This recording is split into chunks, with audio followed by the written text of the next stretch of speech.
আসসালামু আলাইকুম। সকাল সকাল চলে আসলাম রান্না বান্না নিয়ে। রায়ানস মাদার্স কুকিং ব্লগে আপনাদের সবাইকে স্বাগতম। তো নতুন আরেকটি রেসিপি, হয়তোবা আপনারা সবাই অনেকেই জানেন রেসিপিটা কি হতে পারে। আমি আজকে আসছি রোজেলা, চুকাই ফল, মেস্তা, যে যেই নামেই চিনেন না কেন, এই এই ফলটা এখন অনেক ট্রেন্ডি ও ভাইরাল। অনেকেই এটা দিয়ে বিভিন্ন জিনিস তৈরি করেন। এটা দিয়ে জেলি, জ্যাম, টক, মাছের টক, ছোট মাছের টক, বড় মাছের টক, ডাল, খাট্টা বিভিন্ন রান্নায় ব্যবহার করা হয়। তো আজকে আমি ডাল দিয়ে রোজেলা ফলের টক রান্না করব, তাই আপনাদের সাথে আমি শেয়ার করতে আসলাম। এখানে আমি 1 কাপ মসুরির ডাল আধা ঘন্টা ভিজিয়ে রাখার পর এখন আমি চুলায় পরিমাণ মতো পানি দিয়ে বসিয়ে দিয়েছি। এখন ডালটা ফুটে উঠছে, অনেকটা সিদ্ধ হয়ে আসছে। এই পর্যায়ে আমি একে একে যেভাবে ডাল রান্না করি ঠিক সেইভাবেই ডালটা আমি রান্না করব।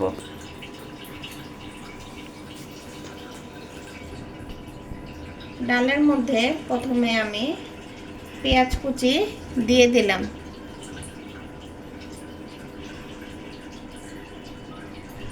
কাঁচামরিচ ফালিগুলো দিয়ে দিলাম। এখন সামান্য একটু হলুদের গুঁড়া দিয়ে দিলাম। এখন দিব এটার মধ্যে পরিমাণ মতো লবণ। আপনারা টেস্ট বুঝে ব্যবহার করবেন।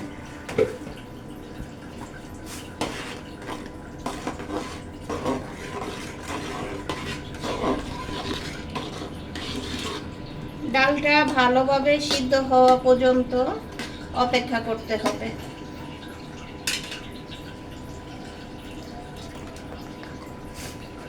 আর একটু পানি অ্যাড করে দিলাম।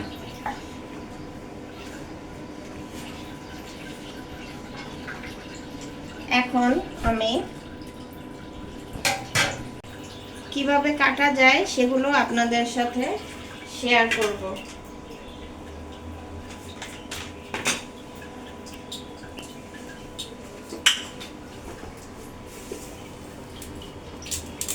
বোটার দিকটা এভাবে কেটে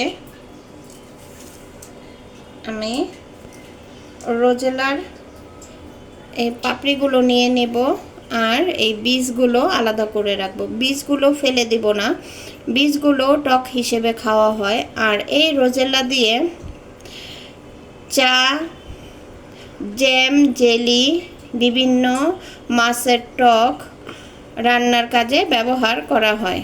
তো এভাবে আমি প্রত্যেকটা রোজেলা থেকে এই পাপড়িগুলো এভাবে ছাড়িয়ে নেব। আপনারা বটি বা চাকুর সাহায্যে যে যেভাবে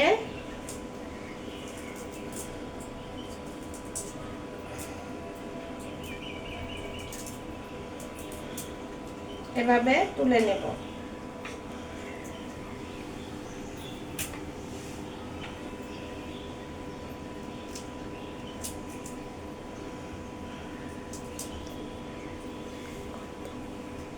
এ পর্যায়ে ডালটা এরকম সিদ্ধ হয়ে গেছে। এখন ভালোভাবে ঘুটনির সাহায্যে ঘুটে দিব। আপনারা চাইলে মিক্সারেও করতে পারেন, তো আমি ঘরের পদ্ধতিতেই ডালটা ঘুটে দিলাম ঘুটনির সাহায্যে।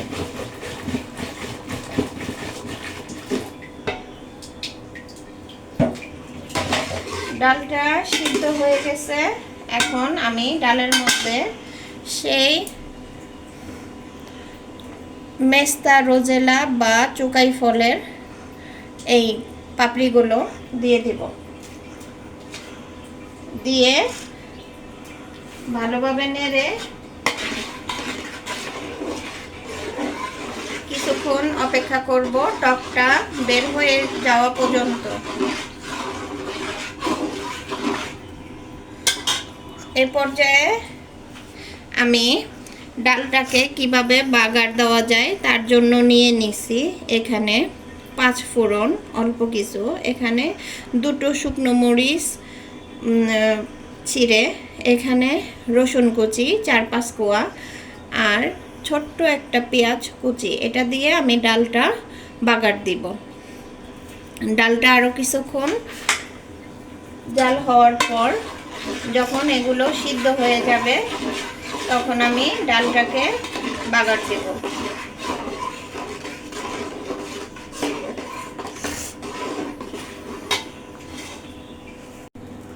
এখন টকটা বাগার দিব বা ফোড়ন দিব। এর জন্য আমি ফ্রাই প্যানে একটু তেল দিয়ে নিচ্ছি।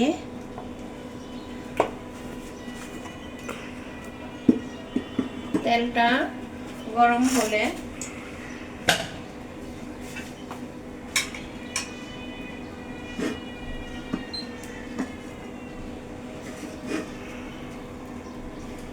এতে আমি দিয়ে দেব শুকনো মরিচের ফোড়ন, সাথে অল্প কিছু 5 ফোড়ন। একটু সুঘ্রাণ বের হলে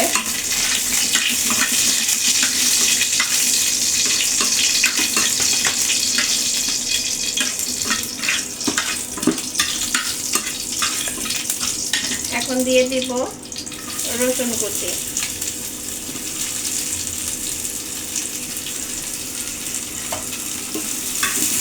ব্রাউন হওয়া পর্যন্ত ভেজে নেব।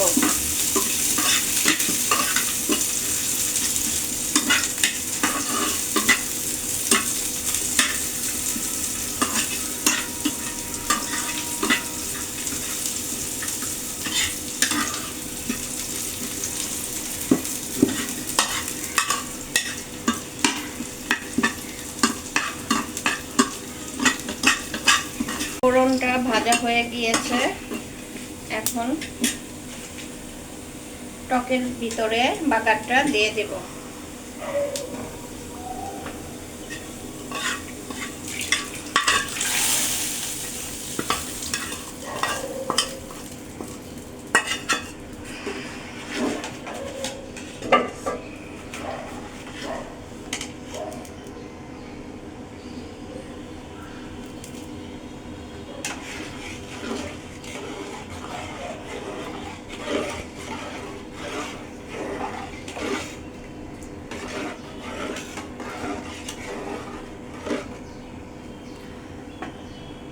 বাগার হয়ে গেছে। এখন আমার চুকাইয়ের টক বা চুকাইয়ের ডাল রেডি হয়ে গিয়েছে। গরম ভাতের সাথে খেতে বা বাটিতে স্যুপের মতো খেতে খুব মজা লাগবে। আপনারা একবার বাসায় ট্রাই করবেন। এখন বাজারে অ্যাভেলেবেল রোজেলা, মেস্তা বা চুকাই ফল আপনারা যে নামেই ডাকেন অ্যাভেলেবেল এখন পাওয়া যায়। আপনারা বাসায় একবার ট্রাই করে আমাকে কমেন্টস করে জানাবেন খেতে কেমন হয়।